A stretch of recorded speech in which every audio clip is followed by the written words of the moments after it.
الحمد لله رب العالمين والصلاة والسلام على سيد المرسلين أما بعد فأعوذ بالله من الشيطان الرجيم بسم الله الرحمن الرحيم الصلاة والسلام عليك يا رسول الله وعلى آلك وأصحابك يا حبيب الله الصلاة والسلام عليك يا نبي الله وعلى آلك وأصحابك يا نور الله میٹھے میٹھے اسلامی بھائیوں اور اسلامی بہنوں، الحمدللہ عز وجل خالق کائنات جل جلالہ کی زمین پر عشق رسول صلی اللہ تعالی علیہ وآلہ وسلم کا مدنی جام تقسیم کرنے والے ایسے مرد کامل اب بھی موجود ہیں جو فیشن کی آفت میں گرفتار لوگوں کو پیارے مصطفیٰ صلی اللہ تعالی علیہ وآلہ وسلم کی سنت کریمہ کا اسیر بنانے کے خواہاں ہیں۔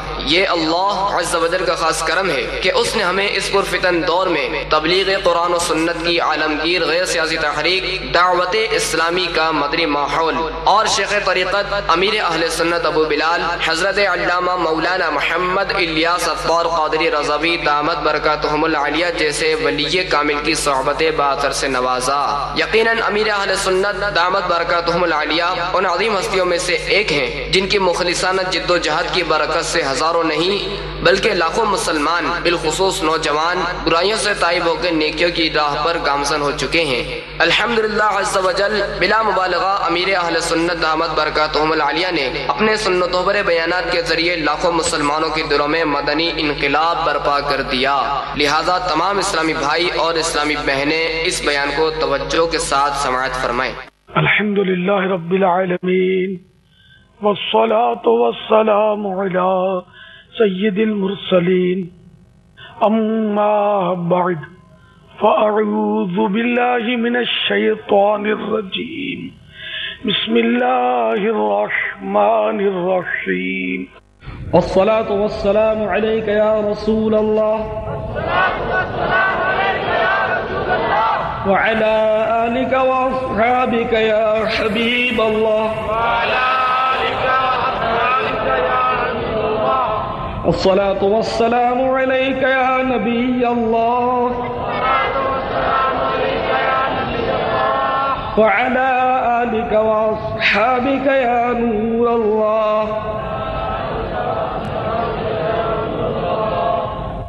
اللهم صل وسلم وبارك على سيدنا ومولانا محمد النبي الأمي الحبيب العالي القدر العظيم الجاه وعلى آله وصحبه وسلم صلاة وسلاما عليك يا سيدي يا سيدي يا سيدي يا مكي يا مدني يا عربي يا هاشمي يا مطلبي يا رسول الله۔ حضرت سیدنا ابو ہریرہ رضی اللہ تعالیٰ عنہ و ارضاہ روایت کرتے ہیں کہ مدنی آقا پیارے مصطفیٰ صلی اللہ تعالیٰ علیہ وآلہ وسلم نے فرمایا، اللہ تعالیٰ جل مجدہ نے بنی اسرائیل کے 3 آدمیوں کو آزمایا۔ ان 3 آدمیوں میں ایک کوڑی تھا جس کو جزامی بھی کہتے ہیں، دوسرا گنجا بالکل جس کے بال جھڑ جاتے ہیں، بالکل ٹال ہو جاتی ہے جس کی، ایسا گنجا قدرتی گنجا، اور تیسرا اندھا۔ چنانچہ اللہ تبارک و تعالی نے ایک فرشتہ انسانی شکل پر ان تینوں کے پاس بھیجا۔ وہ فرشتہ پہلے کوڑی کے پاس آیا، جزامی کے پاس۔ اس فرشتے نے انسانی شکل میں آ کر اس جزامی سے سوال کیا کہ تجھے سب سے زیادہ کیا چیز پسند ہے؟ تو اس نے کہا کہ مجھے خوبصورت اور دل آویز رنگ اور بہترین کھال جسم کی، کوڑی کی کھال تو سڑ جاتی ہے، بہترین کھال چاہیے اور میرے جسم کا رنگ بھی اچھا ہو، میں خوبصورت بن جاؤں، کیونکہ جزام کی وجہ سے مجھ سے لوگ نفرت کرتے ہیں، دور بھاگتے ہیں۔ تو فرشتے نے اس جزامی کے بدن پر اپنا دست شفا پھیرا تو وہ بیماری ایک دم جاتی رہی اور اس کو نہایت ہی دلکش اور خوش رنگ کھال دے دی گئی، بڑا خوبصورت ہو گیا ہوں اور بالکل تندرست ہو گیا۔ پھر فرشتے نے مزید سوال کیا کہ اچھا یہ بتا کہ تجھے کس قسم کا مال زیادہ پسند ہے؟ وہ بولا مجھے اونٹ یا گائے یہ دونوں پسند ہیں۔ لہذا اس جذامی کو 10 ماہ کی ایک گابھن اونٹنی دے دی گئی۔ پھر فرشتے نے اسے دعا دی، اللہ جل جلالہ تجھے اس میں برکت دے۔ اس کے بعد فرشتہ گنجے کے پاس آیا اور اس سے پوچھا تجھے کون سی چیز سب سے زیادہ پسند ہے؟ تو وہ گنجا کہنے لگا خوبصورت بال مجھے سب سے زیادہ پسند ہے، اور یہ گنج ہے جس کی وجہ سے لوگوں نے مجھے گندا اور پلید بنا رکھا ہے، یہ جاتا رہے۔ فرشتے نے اس کے سر پر بھی اپنا ہاتھ پھیرا، چنانچہ اس کا گنج فوراً جاتا رہا اور خوبصورت بال اس کو دے دیے گئے۔ اس کے بعد فرشتے نے پوچھا اب بتا تجھے کون سی قسم کا مال زیادہ پسند ہے؟ تو اس نے کہا گائیں۔ چنانچہ اسی وقت ایک گابھن گائے اس کو دے دی گئی۔ فرشتے نے برکت کی دعا بھی کر دی کہ اللہ تعالیٰ تجھے اس میں برکت عطا فرمائے۔ پھر وہ فرشتہ انسانی شکل میں اس نابینا کے پاس پہنچا اور اس سے پوچھا تجھے کون سی چیز سب سے زیادہ پسند ہے؟ اس نے کہا بس مجھے تو اللہ تعالیٰ بینائی عطا کر دے، میرا اندھا بن جاتا رہے۔ فرشتے نے اس کے چہرے پر ہاتھ پھیرا تو اللہ جل مجدہ نے فوراً اس کو بینائی عطا فرما دی۔ پھر فرشتے نے پوچھا اب بتا تجھے کس قسم کا مال پسند ہے؟ وہ بولا مجھے تو بکریاں پسند ہیں۔ چنانچہ اس کو ایک گابھن بکری دے دی گئی اور فرشتے نے اس کو بھی برکت کی دعا دی اور چلا گیا۔ میرے آقا صلی اللہ تعالیٰ علیہ وسلم مزید فرماتے ہیں کہ اس جذامی، گنجے اور اندھے تینوں کے یہاں اونٹوں، گائیوں اور بکریوں کے خوب بچے ہوئے اور خوب نسلیں بڑھی اور تینوں خوب مالدار ہوئے۔ جذامی کے یہاں اونٹوں سے وادی بھر گئی، گنجے کے یہاں گائیوں سے وادی بھر گئی، اندھے کے یہاں بھیڑ بکریوں سے وادی بھر گئی۔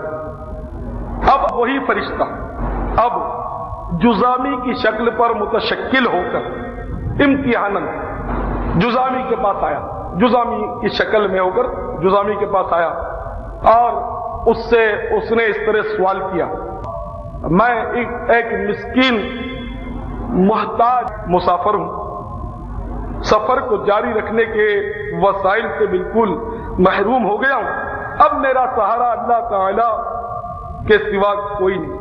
میں اس اللہ کے نام پر جس نے تجھے یہ دلکش رنگ و روپ اور حسین و جمیل جلد عطا کی ہے اور کثیر مال بھی دیا ہے، سوال کرتا ہوں کہ تو مجھے ایک اونٹ دے دے جس سے میں اپنا سفر جاری رکھ سکوں اور اس کو پورا کر دوں۔ وہ کوڑی کہنے لگا میرے ذمے تو اتنے بہت سارے حقوق ہیں، بس وہی آج والی روٹین، اگر کروڑوں پتی کے پاس بھی جاؤ نا کہ ہمیں مطلب کسی دین کے کام کے لیے، ہماری مسجد کے لیے ہم کو چندہ دے دو، تو وہ اسی طرح ترخاتا ہے کہ جی ہمارے تو بہت سارے حقوق ہیں، یہ بھی ہے وہ بھی ہے۔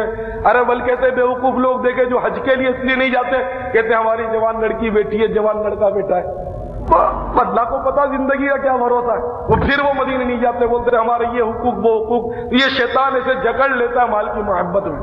جب یہ بالکل کنگال تھا، جذامی تھا، جب تو کچھ نہیں تھا، اب جب مال آ گیا تو دیکھیں یہ بالکل مکر گیا اور کہتا ہے کہ میرے ذمہ تو بہت سارے حقوق ہیں، میں کس کو دوں؟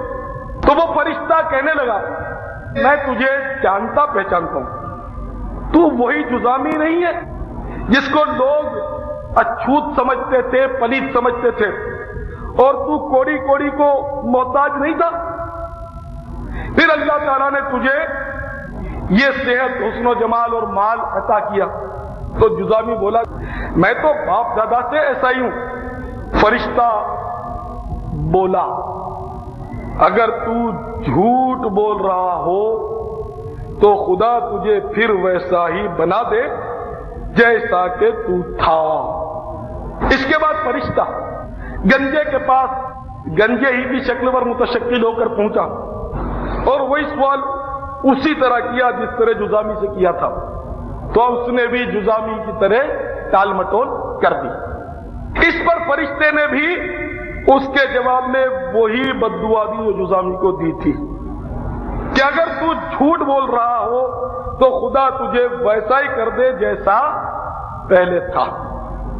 اس کے بعد فرشتہ اندھے کے پاس اندھے ہی کی شکل میں اور حلیے میں آیا اور اس سے کہنے لگا، میں اندھا محتاج مسافر ہوں، وسائل سفر سے محروم ہو گیا ہوں، اس وقت اللہ جل جلالہ کے سوا میرا اور کوئی سہارا نہیں کہ میں اپنا سفر پورا کر سکوں۔ میں تجھ سے اس اللہ عز و جل کے نام پر جس نے تجھے بینائی واپس کی چند بکریوں کا سوال کرتا ہوں جن کے ذریعے میں اپنی منزل مقصود تک پہنچ سکوں۔ اندھے نے بڑا معقول جواب دیا، بے شک میں نابینا تھا، اللہ تعالیٰ نے اپنے فضل و کرم سے مجھے دوبارہ بینائی عطا فرما دی، لہذا تم جتنی بکریاں چاہو لے لو اور جتنی چاہو چھوڑ دو۔ اللہ جل جلالہ کی قسم، جو بھی تم اللہ کے نام پر لوگے میں اس پر مطلق ناگواری کا اظہار نہ کروں گا۔ تو اب اس فرشتے نے کہا کہ اللہ تعالیٰ کی طرف سے تم تینوں آدمیوں کا امتحان دیا گیا ہے، اللہ تجھ سے خوش ہو گیا اور تیرے دونوں ساتھیوں جزامی اور گنجے سے ناراض ہو گیا۔ پیارے اسلامی بھائیو، اس حدیث مبارکہ میں جہاں بے شمار گوہر آبدار ہماری جھولی میں ڈالے گئے، ان میں سب سے بڑی بات یہ بھی سمجھ میں آتی ہے کہ احسان فراموشی اور ناشکری یہ بڑا ہی زبردست جرم ہے۔ جو احسان فراموشی کرتا ہے اور ناشکری کرتا ہے وہ دنیا میں بھی ذلیل و خوار ہوتا ہے اور محشر میں بھی ذلت اور رسوائی اس کا مقدر بن جاتی ہے۔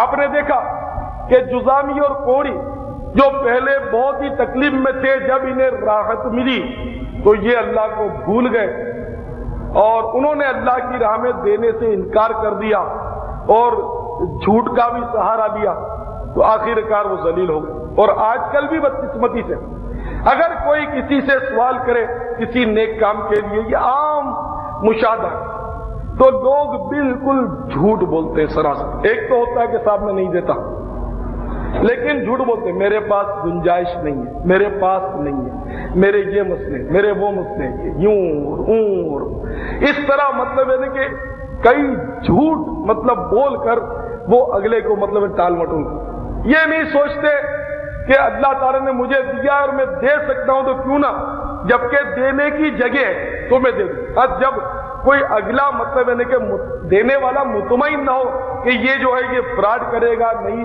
مطلب ہے کہ صحیح جگہ پر میری رقم لگے گی، تو یقیناً اس کو نہ دے، لیکن پھر بھی جھوٹ کا سہارا لینا تو ظاہر ہے کہ یہ تو جرم ہوگا ہی جھوٹ بولنے کا، لیکن صحیح مطلب اس کو منع کر دیا جائے کہ میں نہیں دیتا۔ بہرحال میرے پیارے اسلامی بھائیوں، تو جو ناشکری کرتے ہیں یہاں عموماً ناشکری کی فضا ہے، اور یہ ناشکری تو ہونی تھی اس لیے کہ شیطان نے پہلے ہی مطلب اللہ تعالیٰ کی بارگاہ میں یہ عرض کر دیا تھا، یعنی اے اللہ تو اکثر کو شکر گزار نہیں پائے گا۔ تو اللہ تعالیٰ نے بھی ارشاد فرمایا تھا اور میرے شکر گزار بندے کم ہی ہیں۔ شیطان نے چیلنج کر دیا کہ میں تیرے بندوں کو شکر گزار نہیں بننے دوں گا، اور اللہ تعالیٰ بھی حقیقت حال سے واقف ہے۔ اس نے فرما دیا کہ ہاں میرے بہت ہی تھوڑے بندے شکر گزار ہوں گے۔ تو آج واقعی میں صحیح عرض کر رہا ہوں کہ آپ لاکھوں میں چھان جائیے، شاید ہی کوئی آپ کو اللہ کا شکر گزار بندہ نظر آ جائے۔ یہ زبانی جمع خرچ جو ہوتا ہے نا، وہ شکر گزاری نہیں ہوتی۔ جیسے کہ کوئی بندہ اپنے مصائب و آلام کا ذکر کرتا ہے، یہ عموماً میرے ساتھ ہوتا رہتا ہے، اس لیے عرض کرتا ہوں، اپنے مصائب و آلام کا، اپنے دکھڑے روتا ہے، اپنے فسانے سناتا ہے، صاحب یہ بھی ہو گیا، وہ بھی ہو گیا، قرضہ بھی چڑھ گیا، بیماری بھی ہے، فلاں بھی ہے، ڈاکٹر نے آپریشن کا بولا، یوں ہے۔ پھر جب اس کو یہ تسلی دیتے ہیں کہ بھائی صبر کرو، تو پھر بولتا ہاں بس تو صبر ہی تو کر رہے۔ تو اپنا پورا بھڑاس نامہ پیش کرنے کے بعد کوئی یہ کہے کہ ہاں میں تو صبر ہی کر رہا ہوں، تو بھائی اس کو صبر نہیں کہتے، بلکہ حدیث شریف میں فرمایا کہ صبر تو اول صدمے پر ہوتا ہے، بعد میں تو صبر آ ہی جاتا ہے۔ مثال کے طور پر کسی کے یہاں میت ہو گئی، تو ظاہر ہے وہ پھوٹ پھوٹ کے روتا ہے، خوب روتا ہے، دھوتا ہے، دم پچھاڑ کرتا ہے۔ پچھاڑے کھاتے نا لوگ، حالانکہ ایسا نہیں کرنا چاہیے، آنکھوں سے رونے میں کوئی مذائقہ نہیں، لیکن یہ ہاں ہو اور دھوں پھاں کرتے ہیں، ہاتھ پیر چلاتے ہیں اور بال نوچتے، کپڑے پھاڑتے ہیں، یہ سب حرام، تو یہ کرتے ہیں۔ اچھا، پھر آہستہ آہستہ نارمل ہو جاتے ہیں۔ پھر وہ ہماری گجراتی میں کہاوت ہے، دکھنو اوسڑ دہاڑا، یعنی کہ غم کی جو دوا ہے وہ ایام، یعنی جو گزرتے جاتے ہیں تو وہ مطلب غم جو ہے وہ مندمل ہو جاتا ہے، اس کا زخم جو بھر جاتا ہے۔ تو حدیث شریف فرمایا ہے کہ صبر تو اول صدمے پر ہے، بعد میں صبر آ ہی جاتا ہے، یعنی کہ جب میت ہوا اس وقت آدمی اپنے آپ کو قابو کر لے اور صبر کر لے، جبھی تو صبر ہے۔ اب بعد میں جب دن گزر جائیں گے، مہینے گزر جائیں گے اور آپ چپ بھی ہو گئے تو صبر خود ہی آ جاتا ہے۔ تو اصل فضیلت کب تھی؟ جب مصیبت آئی اس وقت صبر۔ آپ کی جیب کٹی، اب سب کو کہتے پھرے، خوب بھڑاس نکالی، جیب کترے کو دو ٹکڑے گالیاں دی، اور پھر جب چپ ہو گئے اور کہا کہ بس یہ صبر ہی کر رہے ہیں، تو بھائی یہ صبر نہیں، یہ تو حماقت ہے، یہ صبر نہیں۔ تو شیطان نے آپ کو ایسے ہی کان میں پھونک مار دی کہ تو صبر، یہ آپ کی خوش فہمی ہے، صبر نہیں۔ آپ کسی کو بھی نہ بولتے، چپ کے رہ جاتے اور واقعی ضبط کر جاتے تو صبر تھا۔ یہ صبر کی تعریف مطلب ذہن میں رہے، نہیں کسی کو کہہ دینا یہ مطلب صبر کی مطلب ڈیفینیشن سے خارج ہے، یہ صبر نہیں ہے، بلا ضرورت جو کہتے رہتے ہیں، میری مراد اس سے۔ تو بہرحال میرے پیارے اسلامی بھائیوں، اسی طرح مطلب زبانی جمع خرچ جس طرح صبر کا ہے بے عین نہیں، اسی طرح زبانی خرچ جو ہے وہ مطلب یعنی کہ شکر بھی ہمارا صرف اور صرف زبانی جمع خرچ ہے، حقیقت میں ہم اللہ کے چاکر بندے نہیں۔ مثال کے طور پر ہم نے طبیعت پوچھی کیا حال ہے، بس جی اللہ کا شکر ہے، اور واقعی آپ کی طبیعت میں کچھ گڑبڑ ہے اور آپ اللہ کا شکر کہہ رہے ہیں تو واقعی بہت بڑی بات ہے، بہت بڑی بات ہے۔ لیکن ان الفاظ کے ساتھ ساتھ ذہن نصیب دل کی کیفیت بھی یہی ہو، دل بھی شاکر ہو تو پھر کیا بات ہے۔ اگر دل بھی آپ کی زبان کے ساتھ بالکل متفق ہو تو بہت بڑے اجر و ثواب کی بات ہے کہ صبر یہ جنت کا خزانہ، اور قیامت کے روز اللہ تعالیٰ صابرین کو جمع کرے گا، بہت بڑا ایک گروہ، بہت بڑا گروہ جمع ہوگا، اور اللہ تعالیٰ ان صابرین کو بلا حساب و کتاب جنت میں داخل کر دے گا۔ لیکن صابرین ہیں کہاں، شاکرین ہیں کہاں؟ ہوں گے تو مزاروں میں ہوں گے، اب تو نظر نہیں آتا۔ اب تو ہر ایک کی اتنی دو گز کی زبان ہے بھائی، وہ ذرا مطلب ہے کہ کانٹا بھی چبھ گیا تو آسمان سر پہ اٹھا لیتے اور زمین کو تہو بالا کر دے، اتنی اودھم بازی ہم لوگ کرتے، ذرا درد سر ہو گیا تو ہم لوگ مطلب اودھم بازی کر دیتے۔ بڑی پیاری بات مجھے یاد آئی، ایک نوجوان سر پر پٹی باندھ کر جا رہا تھا، سیدتنا رابعہ بصریہ رضی اللہ تعالی عنہا نے اس سے پوچھا کہ بھائی کیا بات ہے، سر پر پٹی کیوں باندھی ہے؟ وہ کہنے لگا میرے سر میں درد ہو رہا ہے۔ تو آپ نے فرمایا اچھا تیرے سر میں درد ہو رہا ہے اس لیے تو نے پٹی باندھی ہے، ٹھیک ہے نا؟ یہ بتا کہ اللہ تعالیٰ نے تجھے اتنی نعمتیں دی، کیا کبھی تو نے شکرانے کی بھی پٹی باندھی کہ ایک بار تجھے درد اللہ تعالیٰ نے دے دیا تو اللہ تعالیٰ کی شکایت لگائے پھر رہا ہے کہ دیکھو اللہ نے مجھے درد دے دیا، میں نے سر پہ پٹی باندھی۔ یہ بزرگوں کے نزدیک یہ ہوتا ہے کہ کسی قسم کی تکلیف ان کو ہو جاتی تھی تو وہ کسی پر اس کو شو نہیں ہونے دیتے. ایسے ایسے بزرگوں کے حالات پڑے کہ وہ جب بیمار ہوتے تھے تو بالکل انہیں گھر کے دروازے تک بند کر رکھتے تھے, کسی کو آنے ہی نہیں دیتے تھے, پتہ ہی نہ چلے کہ بیمار. تو یہ بہرحال یہ تصوف کا نقطہ تھا جو عرض کیا. بہرحال یہ کہ تصوف دین سے ہٹ کر تو نہیں ہے, دین سے جو ہٹ کر ہو وہ باطل. جیسے جوہلا کہتے ہیں کہ جی ہم تو فقیر ہیں, شریعت اور ہے اور طریقت اور ہے, تو یہ حماقت ہو سکتی ہے. ایسی کوئی طریقت نہیں جو شریعت سے جدا. شریعت اور طریقت بالکل ایک ساتھ ہیں, الگ الگ اس کو نہیں کہا جا سکتا. ایسا شخص فقیر نہیں بلکہ ایسا شخص فراڈیا, کیونکہ فقیر یہ ہر ایک کہتا عجیب بس فقیر, عجیب فقیر نے یہ کہا, فقیر نے یہ لکھا, فقیر ہوں فقیر ہوں. تو فقیر یہ بہت بڑی بات ہے بھائی. ویسے میرے آپ کے جیسے فقیر تو گلی گلی میں پھرتے ہیں, حقیقت میں فقیر کی تعریف بڑی بلند ہے. فقیر کے 4 حروف ہیں, فا قاف یا وا. فا سے مراد ہے فاقہ. فاقہ سمجھتے ہیں نا, بھوکا رہنا. تو بھائی آپ تو 4 بار ڈٹ کر کھاتے ہیں, آپ کہے کہ فقیر ہو گئے. آپ نے تو فاقہ بھی حق ادا نہیں کیا, فاقہ ہی کبھی نہیں کیا آپ نے, روزہ ہی آپ سے ایک نہیں رکھا جاتا. آپ فقیر اور صوفی کب سے بن بیٹھے؟ اور فقیر اپنے آپ کو فقیر کہتا تھوڑے ہی ہے, وہ تو اس کے افعال سے, اس کے کردار سے لوگ اس کو کہتے ہیں کہ فقیر ہے, اللہ والا. اللہ والا تھوڑی کہے گا کہ میں اللہ والا ہوں. تو فاقہ کبھی آپ کے خاندان میں کسی نے نہیں کیا, فقیر آپ بن گئے بابا. پھر وہ قاف سے ہے قناعت. قاف سے ہے قناعت نے جتنا مل جائے اس کو اس میں صبر کرے. اجی آپ کی تنخواہ کتنی ہے؟ بس جی وہ 1500 ہے, پورا نہیں ہوتا جی, بس دعا کرو کہ 2000 ہو جائے. اچھا آپ اچھے فقیر ہیں صاحب, آپ کو تو قناعت ہی نہیں, 2000 مل جائے گا تو پھر کہیں گے کہ یہ وہ 2500 مل جائے, ہے نا. تو قناعت جتنا ملے اس پر قناعت کریں. میرے آقا سیدنا شیخ سعدی رحمت اللہ تعالی علیہ بڑی پیاری بات کہہ گئے, فرماتے ہیں تونگری بدلت نہ بمال. تونگری جو ہے وہ تو دل سے ہوتی ہے, مال سے نہیں ہوتی. مالدار تو بابا قارون بھی تھا کہ آج پورا خزانہ اس کے سر پہ دھرا ہوا اور وہ زمین پر دھستا چلا جا رہا ہے. تو مالدار قارون بھی تھا, فرعون بھی تھا, نمرود بھی تھا, حامان بھی تھا, ابو جہل بھی مالدار تھا سب.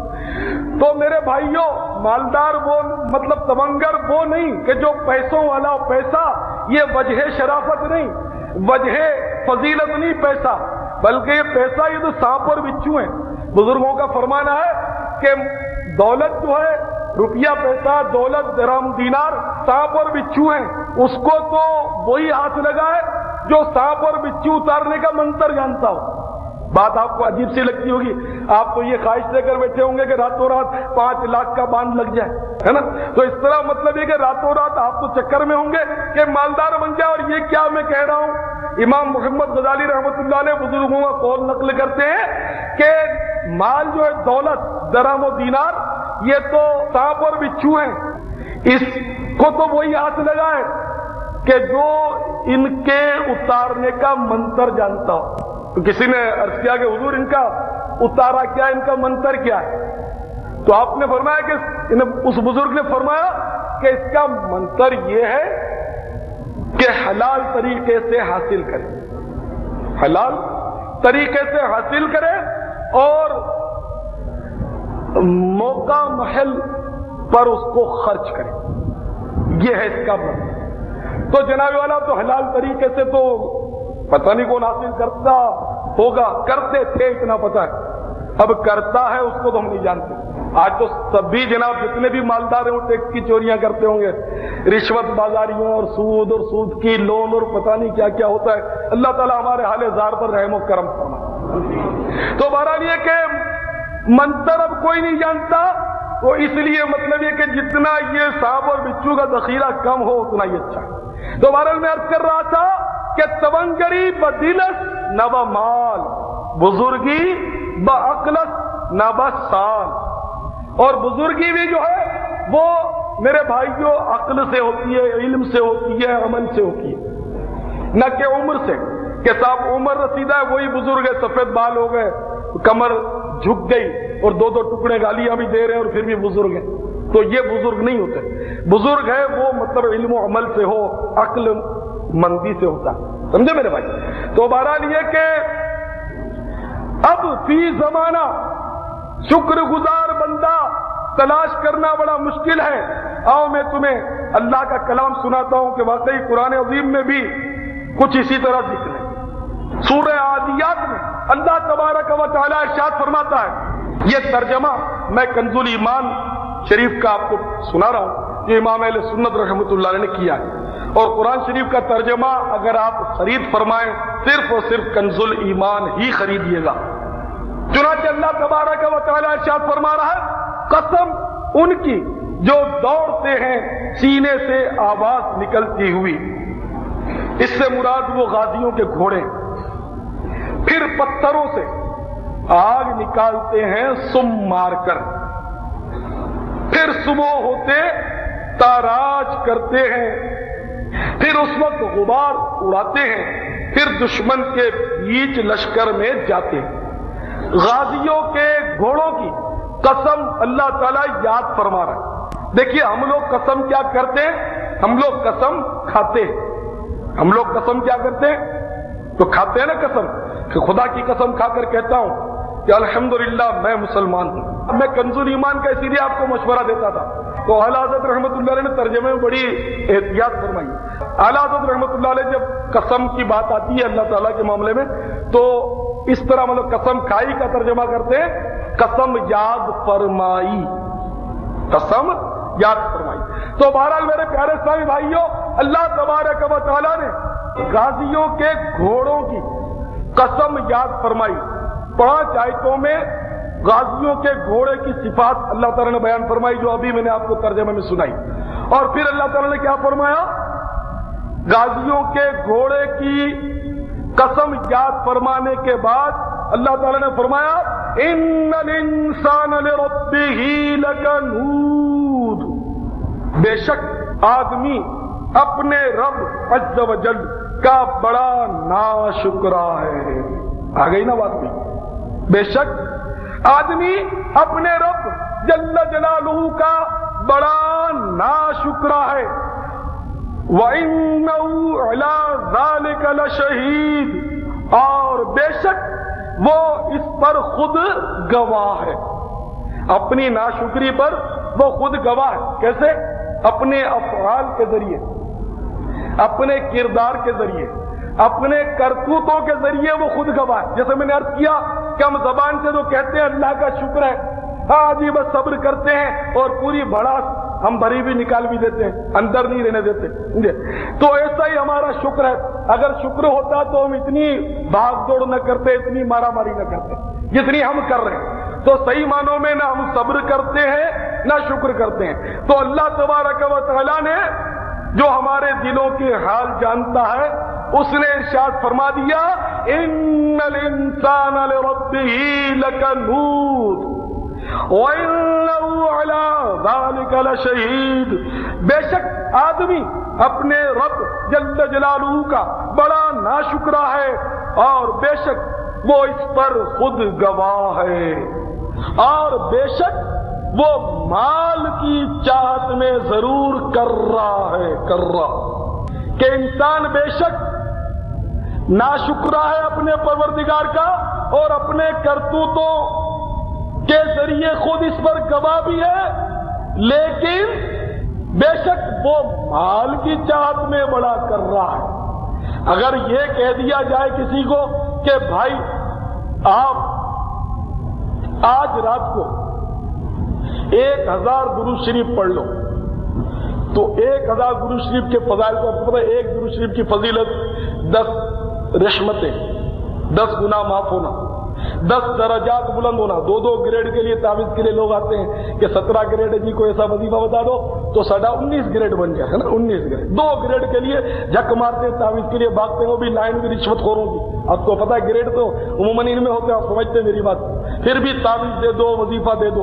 اور میں آپ کو کہتا ہوں ایک درود شریف پڑھو، آپ کے 10 گریڈ آخرت کے بڑھ رہے ہیں. آپ کو آپ لفٹ ہی نہیں کرا رہے، 12 سن رہے ہیں، آپ کو سنتے رہتے ہیں. تو ایک درود شریف پڑھ لو تو آپ کو 10 درجات آپ کے بلند ہوں گے، 10 گریڈز بلند ہوں گے. اللہ تعالیٰ 10 بار رحمت بھیجے گا، 10 گناہ معاف ہوں گے اور 10 غلام آزاد کرنے کا ثواب ملے گا، 10 غلام آزاد کرنے کا ثواب۔ تو اگر میں کہہ دوں کہ آج پکڑ لو تسبیح اور 1000 درود شریف پڑھ لو تو تمہیں اتنی نیکیاں ملے گی، یہ ملے گا، میں نہیں سمجھتا کہ ایک بھی ایسا ہو جو آج میری بات مان لے۔ اور میں سچی بات کر دوں، حقیقت میں اخبار میں اگر دے دوں، اخبار میں دے دوں کہ جو شب جمعہ کو، 9 چندی شب جمعہ کو کونے میں بیٹھ کر 1000 درود شریف پڑھے اور 2 زانو بیٹھ کر پڑھے، با وضو پڑھے اور سر جھکا کر پڑھے، بھلے پھر اس کی ریڑھ کی ہڈیاں کٹ جائیں، یہ اگر میں بتا دوں نسخہ تو اس کو آئندہ ڈرو میں وہ بونڈ بھی رکھ لے قریب، آئندہ ڈرو میں اس کو 5 لاکھ کا انعام ملے گا۔ تو کیا خیال ہے، میرے خیال میں شوگر کا مریض ہو، ہارٹ کا مریض ہو، دمے کا مریض ہو، ریڑھ کی ہڈی اکڑ جائے، مطلب اس کے پھیپھڑے پھول جائے، اس کے پھیپھڑے، وہ یوں پڑے گا، پھر بھلے صبح مجھے جا کر تم ایمبولینس میں ڈال لینا، 5 لاکھ کس کو؟ تو یہ بھائی یہ دنیا ہے، میں سچی بات کروں۔ اگر میں یہ کہہ دوں نا کہ تم 1000 درود شریف پڑھ کر دعا مانگو کہ 5 لاکھ کا بونڈ مل جائے، تو نہیں ملے تو میرے کو بولنا، تو ابھی اجتماع سے باری جتنے جا رہے ہیں وہ بیٹھ جائیں، کوئی نہ جائے، چنے چھولے والے سارے اندر آ جائیں کہ صاحب دیکھتے ہیں اس نے کہا ہے بڑا، اس کا مطلب یہ نہیں کہ سنا ہے کہ یہ مطلب صحیح بات کر ڈالتا ہے، تو آج تو دیکھتے ہیں اپنے کو لگ جائے گا 5 لاکھ کا انعام۔ اور جو نہیں پڑھے گا وہ اس لیے نہیں پڑھے گا کہ اس کو 5 لگنی چاہیے، وہ اس لیے نہیں پڑھے گا یار ایسے بولتا ہے، ایسے کوئی انعام تھوڑی لگتا ہے۔ اور جس کو یقین ہو جائے وہ تو میرے خیال میں مسجد سے باہر ہی نہ جائے۔ آج میری بات سمجھ آ رہی ہے نا؟ یہ 5 لاکھ گئے چولہے میں، 5 لاکھ کیا کرنے یار؟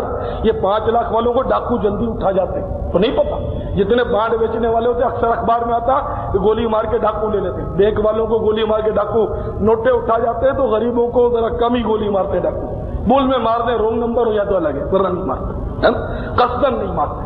تو بہرحال میرے پیارے بھائیوں، بات ماننے والی کرو کہ مال میں یہ قرآن جو کہہ رہا، اور بے شک وہ مال کی چاہت میں ضرور کر رہا ہے۔ تو اگر مال ملنے کا وظیفہ بتاؤ تو ساری تسبیح پکڑ کے ابھی شروع ہو جائیں گے، ابھی شروع ہو جائیں گے۔ اور اگر نیکی کی بات بتاؤ کہ 1000 درود شریف پڑھو، تو میرے خیال میں کسی نے ابھی تک نیت نہیں کی ہوگی کہ میں آج 1000 درود شریف پڑھ لوں گا، کہ واقعی یہ قرآن جو کہہ رہا ہے، قرآن کے حکم کو کون جھٹلا سکتا ہے؟ قرآن کے حکم کو کون جھٹلا سکتا ہے؟ قرآن کہہ رہا ہے، بار بار اس آیت کو سنو اور اپنا سر دھنو کہ قرآن ہماری صفت بیان کر رہا ہے انسان کی، اور بے شک وہ مال کی چاہت میں ضرور کر رہا ہے۔ تفسیر بھی اس کی یہی ہے جو میں نے بیان کی نا، تفسیر اس کی یہی ہے، مفسرین نے یہی بیان کیا کہ وہ عبادت کے معاملات میں، نیکیوں کے معاملات میں سست ہے، تغافل برتتا ہے، مگر مال کی محبت میں کر رہا بہت تیز ہے، تیز و ترار ہے۔ یہ مفسرین کی بات کی جس کو میں نے 1000 درود شریف کہہ کر آپ کو سمجھایا کہ حقیقت ہے کہ نیکیوں کے معاملے میں سست اور دولت کے معاملے میں ہر ایک چست۔ آپ خدا کے لیے سوچتے کیوں نہیں ہیں؟ اب کبھی ٹھنڈے دل سے غور کرو کہ جس مال کے حصول کے لیے آپ دین بھی داؤ پہ لگا دیتے ہو، آپ جھوٹ بھی بول ڈالتے ہو، رشوت سے بھی نہیں چوکتے، سود کا بھی آپ مطلب یعنی کہ لحاظ نہیں کرتے، اور مال کے لیے جو محنت کرتے ہیں آپ خدا کے لیے کبھی تو سوچو، خدا نہ سوچو۔ آپ جب سوچیں گے آپ کو جواب شاید مل جائے کہ 60 سال یا 70 سال، 80 سال، 90 سال، 100 سال، 125 سال۔ پچھلے دنوں اخبار میں شاید آتا کہ 132 سال کی ایک بڑھیا یا بوڑھے کا انتقال ہو گیا، تو سب سے عمر رسیدہ وہی تھی دنیا میں، 132 سال۔ اتنا آپ نہیں جیو گے معذرت کے ساتھ، آپ نہیں جی سکتے۔ آپ اگر جیو گے اندھے ہو جاؤ گے، بیرے ہو جاؤ گے، بستر پہ پڑے رہو گے، وہ تو تندرست، اس نے اصل مال کھایا۔ آپ نے چشمے پہنے نا، کافی بھائی انہوں نے چشمے پہنے کہ اب ہم نے ترقی بہت کر لی تو ہماری نگاہوں پر زیادہ اثر پڑتا ہے، تو ہماری آنکھیں خراب ہوتی ہیں، تو پھر یہ خراب ہوتے ہوتے آپ اگر 70-80 سال تک پہنچو گے تو آنکھیں تو آپ کی بند ہو جائیں گی۔ ابھی سے پتہ نہیں کتنے اتنے نمبر، میں نے بعض نوجوانوں کو دیکھا ہے کہ اتنے نمبر ہوتے ہیں، حیرت سے مطلب آنکھیں پھیل جاتی کہ بیچارے کو اتنے نمبر ہے، تو اب یہ آئندہ سال اس کا کیا ہوگا، دوسرا سال کیا ہوگا، بہت مشکل ہے معاملہ۔ تو آپ اندھے ہو جاؤ گے، بہرے بھی ہو جاؤ گے۔ پوچھو کیسے؟ میں آپ کو بتاؤں، کیا پہلے گاڑیوں میں ہارن بجتے تھے؟ نہیں بجتے تھے۔ تو کان کے سننے کی بھی ایک لمٹ ہے، ایک اس کی حد ہے، تو اس کی ضرورت سے زیادہ آواز جب کانوں سے ٹکرائے گی تو یہ کان بھی خرچ ہوں گے، جو زیادہ چیز استعمال ہوتی جلدی گھس جاتی ہے، جو کم استعمال ہوتی ہے، احتیاط سے ہم استعمال کرتے ہیں، وہ کم گھستی ہے، زیادہ دیر پا رہتی ہے. یہ دنیا کے اصول ہے آپ کے سامنے. تو ہمارے کان میں پوم پوم پوم پوم یہ بجتی رہتی ہے آواز ہارن کی. اچھا، دوسرے ہر گھر میں گانے بجتے اور فل ساؤنڈ بس، فلمی گانے، موسیقی، یہ پہلے کہاں سے؟ یہ سارے ایک تو گناہ، اور گناہوں کا اثر صحت پر تو پڑتا ہی ہے، یہ تو حقیقت ہے. بد نگاہی سے آنکھیں کمزور ہوتی ہیں، تاکہ جھانک کرنے سے. یہ یاد رکھیں میری بات کہ جہاں دنیا میں آپ کی نگاہیں کمزور ہو رہی ہیں، وہاں مرنے کے بعد اس بد نگاہی کے جرم کی پاداش میں آنکھوں میں کیل ٹھوک دیے جائیں گے. کیل. خوب گانے سنیں. یا دنیا میں آپ کو بہراپن ملے گا، کوئی بات نہیں، گزارا ہو جائے گا. اب تو اعلی سماعت مل جاتا ہے، اس میں ٹھوس لینا آپ کان میں، اس سے سنتے رہنا، کوئی بات نہیں. لیکن اتنا نہ بھولنا کہ حدیث پاک کے مطابق برزخ کی سزا یہ ہے، جو کان حرام سنتے ہیں ان کانوں میں کیل ٹھوک دیے جائیں گے. ذرا تنکا چبو کر دیکھ لیں، یہ تنکا برداشت ہو جائے تو پھر کیل برداشت شاید ہو جائے گا، لیکن یقیناً نہیں ہوگا.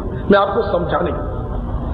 پھر ایک حدیث میں یہ بھی ہے کہ بدنگاہی کرنے والے، حرام سے آنکھیں بھرنے والوں کی آنکھوں میں آگ بھری جائے گی. اللہ رحم.